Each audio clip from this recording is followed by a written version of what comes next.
Walk into your grandmother's house and just breathe in for a second. That smell you love so much. The old wood, the dust, the decades soaked into the wallpaper. Here is the uncomfortable truth. Some of what you are breathing might be slowly poisoning you.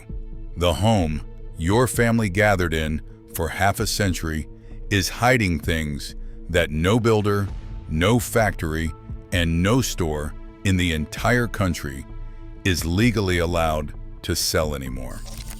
We are talking about radioactive dinner plates, wallpaper laced with arsenic, cribs that were quietly killing babies in their sleep, 15 ordinary objects sitting in plain sight that would get a modern company shut down overnight.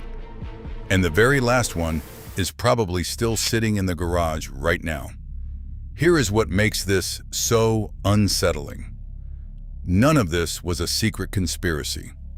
These items were advertised on television, sold in every department store, and trusted by millions of families who had no idea. The danger was invisible, slow, and patient. It took decades of sick children, dead factory workers, and frightening science before the law finally caught up. So grab a flashlight, because we are walking through the old house one room at a time. Let's start with the thing covering almost every wall you can see. Number 1. The paint on the walls. Run your hand along the windowsill in that back bedroom, the one repainted a dozen times since the 1940s. And you might be touching one of the most widespread poisons in American history. For most of the 20th century, lead was added to house paint on purpose. It made the colors richer, helped the paint cling to the surface, and dried faster. There was just one problem. Lead does something terrible to the developing brain. Children would gnaw on painted crib rails and windowsills, or simply breathe the fine dust as old paint chipped and flaked away. The result was permanent learning damage, behavioral problems, and in the worst cases, seizures and death. Here is the detail that makes it almost cruel. Lead paint chips taste sweet. That is not an exaggeration. The lead compounds gave the flaking paint a faintly sugary flavor, which is exactly why toddlers kept going back to the windowsill to chew on it, over and over, like candy. Their own curiosity was poisoning them. By 1978, the United States banned lead from house paint completely. But here is the part that should make you uneasy. The ban did not strip the poison off the walls. It is estimated that tens of millions of older homes still have layers of lead paint buried under newer coats, sitting quietly behind that cheerful yellow your grandmother loved. And every time someone sands a wall, scrapes a door frame, or forces open a stuck window, that fine dust drifts back into the air, settles on the floor, and lands wherever small hands reach. Number 2, look up. That bumpy cottage cheese texture sprayed across the ceiling of the living room has a name, and it has a dark history. The popcorn ceiling, along with the insulation wrapped around the old furnace and the tiles glued to the basement floor, very often contained asbestos. Builders adored the stuff. It was cheap, fireproof, and a brilliant insulator. The catch is that asbestos is made of microscopic fibers, and when those fibers float into your lungs, your body cannot break them down or push them out. They sit there for decades, scarring the tissue, and they cause an aggressive, almost untreatable cancer called mesothelioma that can appear 30 or 40 years after exposure. The eerie thing about asbestos is that it is mostly harmless while it sits still. It only turns dangerous when it is disturbed. Which means the single most dangerous thing you can do to an asbestos ceiling is exactly what a proud new homeowner does first. Scrape it, drill it, and renovate it. And the popcorn ceiling was only the beginning. Asbestos hid almost everywhere in the old house. It wrapped the heating pipes in the basement like gray bandages. It was pressed into the vinyl floor tiles, baked into the siding, and even woven into some oven mitts and ironing board covers. A family could spend 40 years surrounded by it and feel perfectly fine, because the cancer it causes can take 3 or 4 decades to surface. By the time the cough starts, the exposure happened a lifetime ago. Most uses were heavily restricted starting in the late 1970s, and regulators are still tightening the rules today, but the ceilings and the pipe wrap never went anywhere. Number 3. Open the medicine cabinet in the bathroom, and you will probably find a slim glass tube with a silver line running through it. The old fever thermometer. That silver line is liquid mercury, one of the most potent neurotoxins on the planet, and an entire generation casually slipped it under their tongue. As long as the glass stayed intact, it was reasonably safe. But these things shattered constantly. They rolled off counters and snapped between teeth, scattering tiny silver beads that danced across the tile and slid into the floor cracks. Mercury evaporates at room temperature, and breathing that vapor attacks the brain, the kidneys, and the nervous system. Today, a single broken mercury thermometer is treated as a genuine, hazardous material spill, the kind of thing that calls for gloves and careful disposal, and many states have made it illegal to sell them at all. There is something almost unbelievable about it in hindsight. A whole generation of kids remembers cracking one open and pushing the shiny little beads around the table with a fingertip, fascinated, treating a powerful neurotoxin like a toy. Your grandmother kept hers in a drawer next to the cotton balls and never gave it a second thought. Number 4. Now we get into the bones of the house itself. Peek behind an old switch plate or up in the attic crawl space, and you might find ceramic knobs and tubes with cloth-wrapped wires threaded through them. This is knob and tube wiring, and the outlets it feeds usually have only 2 prongs instead of 3.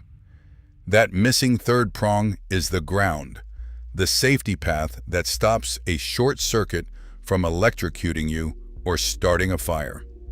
This old wiring has none of that. Worse, the cloth and rubber insulation gets brittle and crumbles after decades of heat, leaving bare copper inches from dry wooden beams. It is not that the police will arrest your grandmother for it. It is that you could not legally install this system in a new home today. No modern inspector would sign off on it, and a growing number of insurance companies will flat out refuse to cover a house that still has it. Remember, this wiring was designed for a world with a single lamp and a radio. It was never built to carry the load of a modern kitchen, a microwave, a space heater, and a dozen phone chargers all running at once. Push that much current through brittle, century-old wires, and you are essentially running a slow experiment to see which beam catches fire first. Number 5. If the house was built or rewired between roughly 1965 and the mid-1970s, the danger in the walls gets even sneakier. To save money during a copper shortage, builders ran aluminum wiring to outlets and switches across millions of homes. On paper, it carried electricity just fine. In reality, Aluminum expands and contracts more than copper every time current flows through it. Over years, that constant movement loosens the connections at every outlet and switch. Loose connections create heat. Heat builds up behind the wall where nobody can see it, glowing hotter and hotter until one night it sets the framing on fire while the family sleeps. Studies found homes with this wiring were dramatically more likely to have connection points reach fire hazard temperatures. New aluminum branch wiring was effectively driven out of homes, but the houses already wired with it are still standing, still occupied, and many owners have no idea what is humming inside their walls. Number 6. Let's go to the nursery because this next one is genuinely heartbreaking. The classic crib in the corner, the one with the side rail that slides down so you can lift the baby out easily, is called a drop-side crib. For generations, it was the standard. Then the hardware started failing. The sliding rail would detach at one corner or warp just enough to pull away from the frame, and it created a deadly V-shaped gap between the mattress and the rail. Infants rolled into that gap, became trapped, and suffocated. These cribs were tied to dozens of infant deaths and countless close calls before regulators finally acted. In 2011, the United States banned the manufacture and sale of drop-side cribs entirely. It is now illegal for a store to sell one, illegal for a daycare to use one, and the safety experts beg parents not to even accept one as a hand-me-down. And that is where the real danger hides. A crib like this gets passed down through a family as a treasured heirloom. The same crib that rocked 3 generations of babies, wrapped in so much love and nostalgia that nobody stops to ask if it is actually safe. The emotional weight of the object is exactly what makes people ignore the warning. That sweet antique in the spare room may be the most dangerous thing in the house. Number 7. Now walk into the dining room and open the china cabinet, because this is where the story takes a turn that sounds completely insane. Pull out one of those glowing yellow-green glasses or that pale green cake plate. Hold it under a black light, and it will burst into a fierce, otherworldly glow. That is uranium glass. And yes, it is exactly what it sounds like. Glassmakers used real uranium as a coloring agent for over 100 years, which means your family quite possibly served lemonade and Sunday dessert on plates that are mildly radioactive. Collectors lovingly call it Vaseline glass because of that pale, oily, yellow-green shade. And antique dealers still sell it for good money. Now, the radiation from a single piece is low, and most collectors will tell you it is generally safe to keep behind glass and admire. But the fact remains that these dishes are radioactive enough to make a Geiger counter click and crackle, and you simply could not mass-produce dinnerware like this for the public today. The really chilling detail is why it stopped. During World War II, the government seized civilian uranium supplies for the Manhattan Project, the program that built the atomic bomb. The same element glowing in your grandmother's cake stand was pulled off the shelves to help end the war. Number 8. And if radioactive plates did not rattle you, the clock on the nightstand will. That little alarm clock or wristwatch with hands and numbers that glow green in the dark, with no light source and no charging, is doing something genuinely sinister. The glow comes from radium paint, and radium is intensely, permanently radioactive. It does not fade in your lifetime or your grandchildren's lifetime.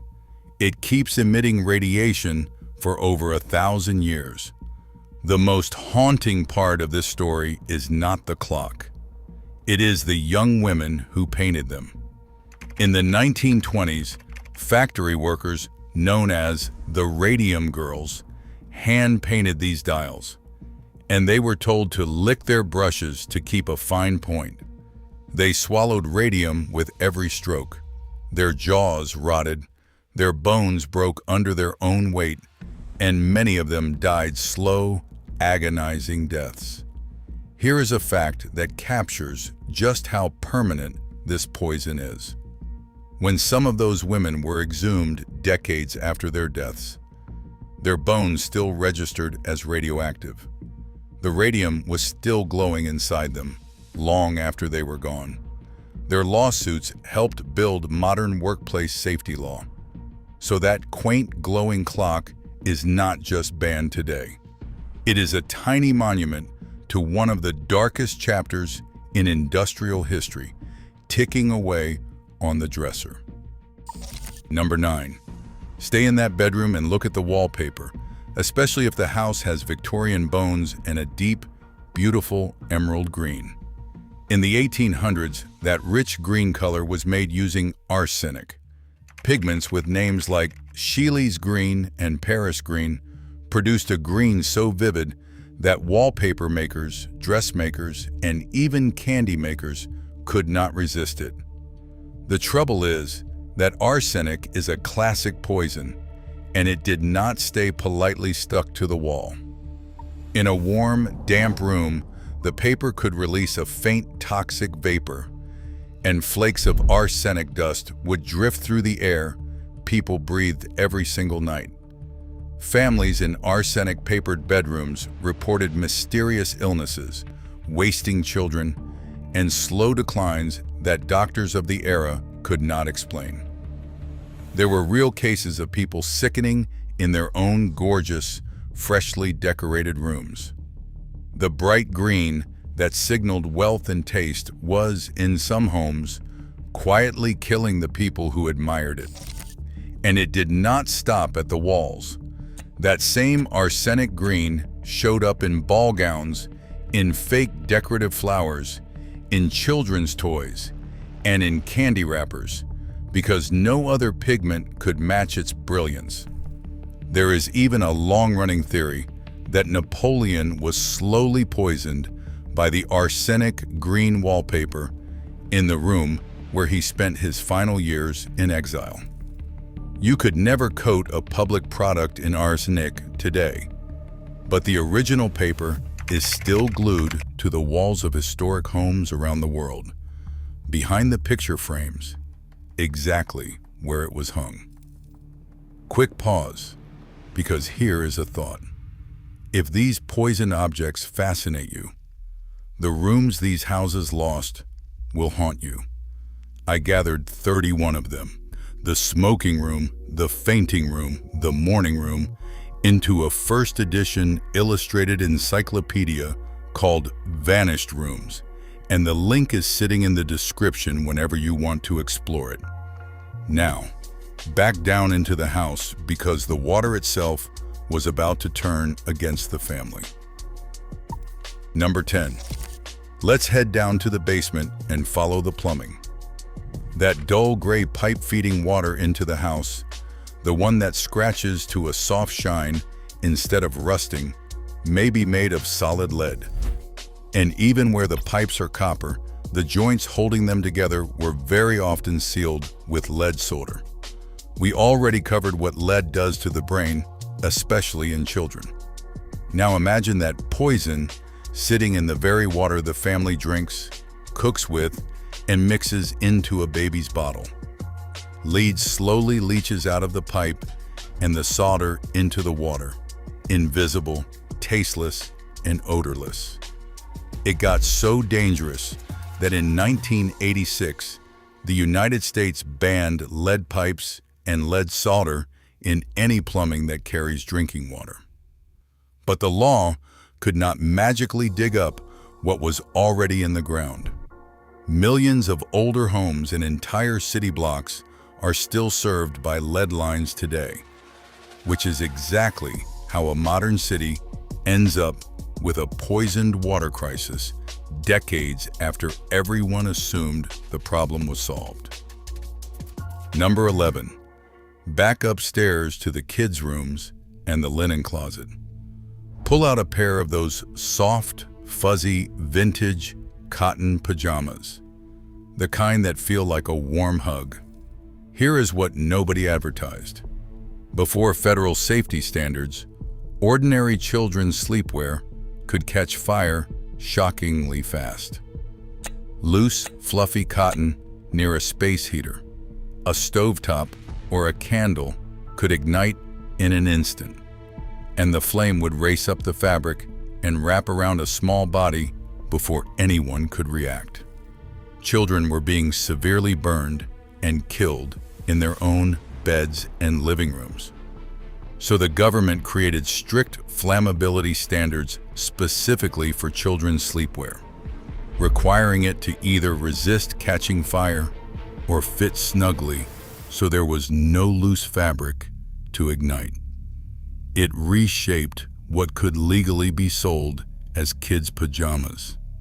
This is why, even now, if you flip the tag on a pair of children's pajamas, you will see a yellow label telling you the garment is either flame-resistant or designed to fit snugly.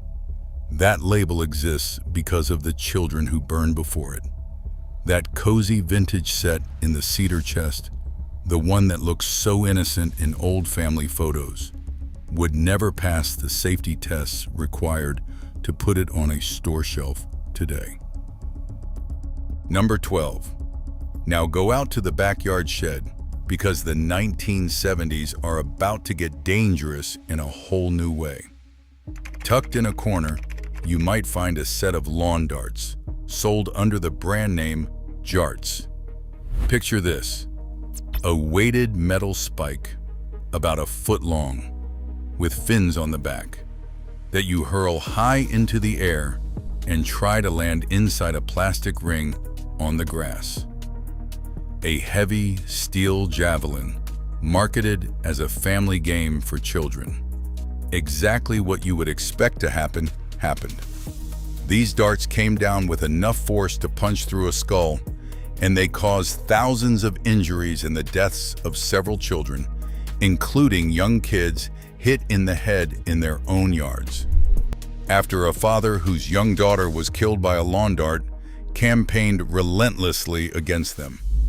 The United States banned the sale of lawn darts outright in 1988.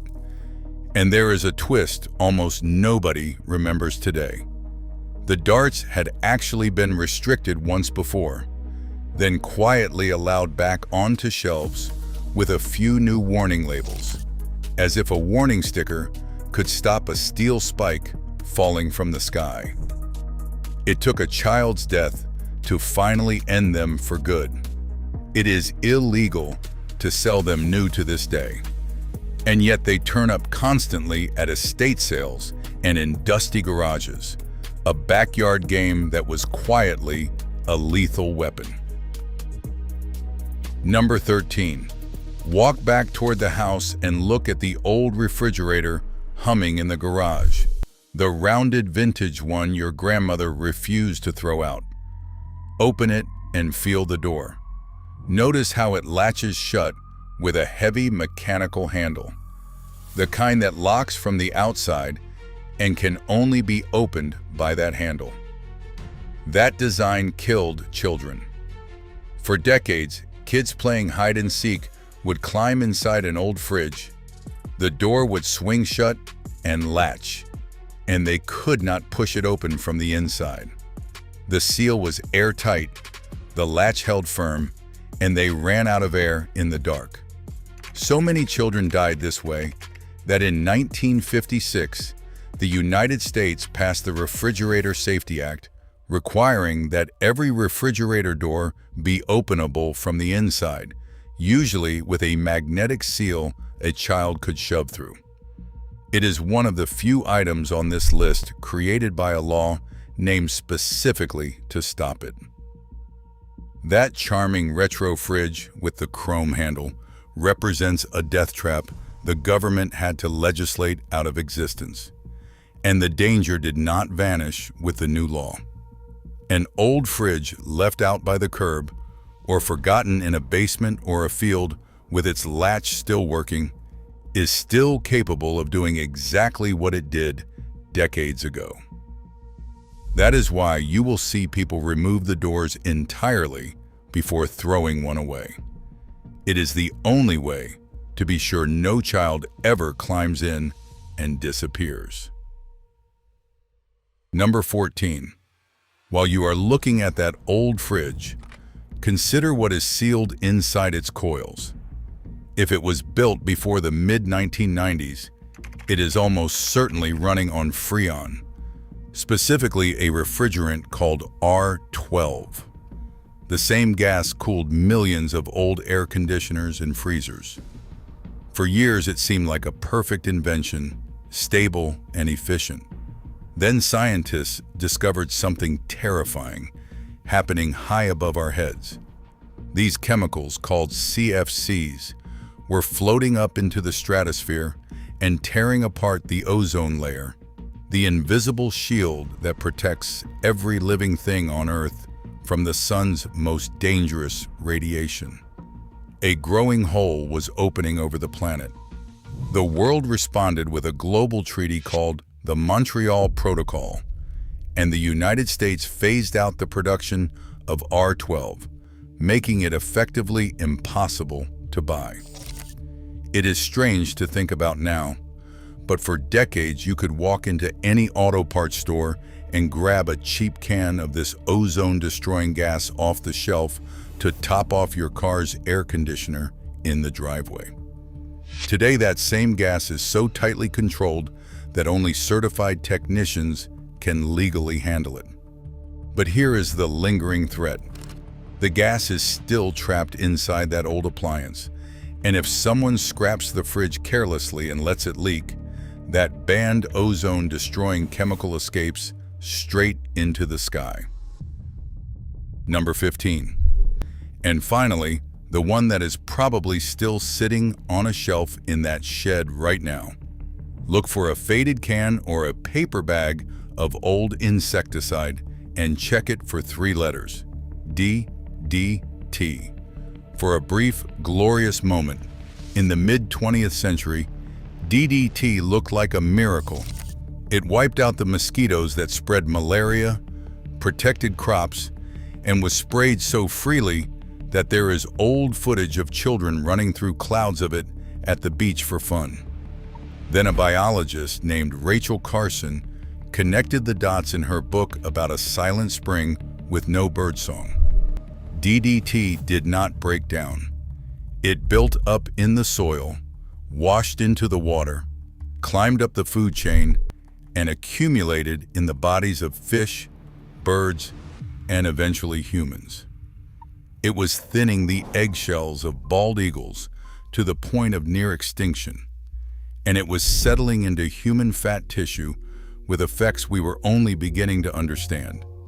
In 1972, the United States banned DDT for agricultural use, a decision that helped launch the modern environmental movement. And somewhere in millions of old sheds and basements, the original cans are still sitting there, never opened, never thrown out, waiting. So 15 objects: paint, ceilings, thermometers, wiring, cribs, plates, clocks, wallpaper, pipes, pajamas, lawn darts, refrigerators, refrigerant, and pesticide. Every single one of them was once completely normal, sold openly, trusted entirely, and present in homes just like your grandmother's. And every single one of them is now banned, restricted, or impossible to legally sell. Look at the pattern, because it is the real lesson hiding underneath all 15. In almost every case, the danger was invisible, It was slow, and it hid behind something comforting and familiar. A fresh coat of paint, a glowing toy, a cold glass of water. The threat was never the thing that looked scary. It was the thing that looked perfectly safe. And notice who paid the price each time. Over and over, it was the children, the workers, and the families who trusted what they were told, while the science quietly caught up years too late. That is the pattern that should stay with you. This is why old houses deserve respect and a little caution. Not fear, just awareness. The next time you walk through a home that has stood for 60 or 70 years, remember that every old house is a time capsule, packed with family memories and with the quiet evidence of what an entire society once believed was harmless. But the dangerous objects are only half the story, because it was not only the deadly things that disappeared from these houses. Entire rooms vanished too. The smoking room, hidden behind a soundproof door so the men could retreat from the rest of the household. The fainting room, built for women laced too tightly to breathe. The mourning room, where a family would sit in the dark with their dead. Each one had a purpose, a ritual, and a name. And each one was quietly erased by the modern world until almost no one remembers they ever existed. I documented 31 of them in a first edition illustrated encyclopedia called Vanished Rooms. 75 pages, 31 forgotten chambers, 6 chapters, and the precise reason each room disappeared, with a historical image for every single one. If this video pulled you in, that book is where the story goes far deeper. The first edition price is live for a limited time. It comes with a 30-day money-back guarantee, and the link is waiting for you in the description right now. Go claim your copy before the launch price is gone, and step inside the rooms the modern world left behind. So that is my one. Ask before you go. Vanished Rooms. 31 chambers the world quietly forgot, waiting behind the link below this video.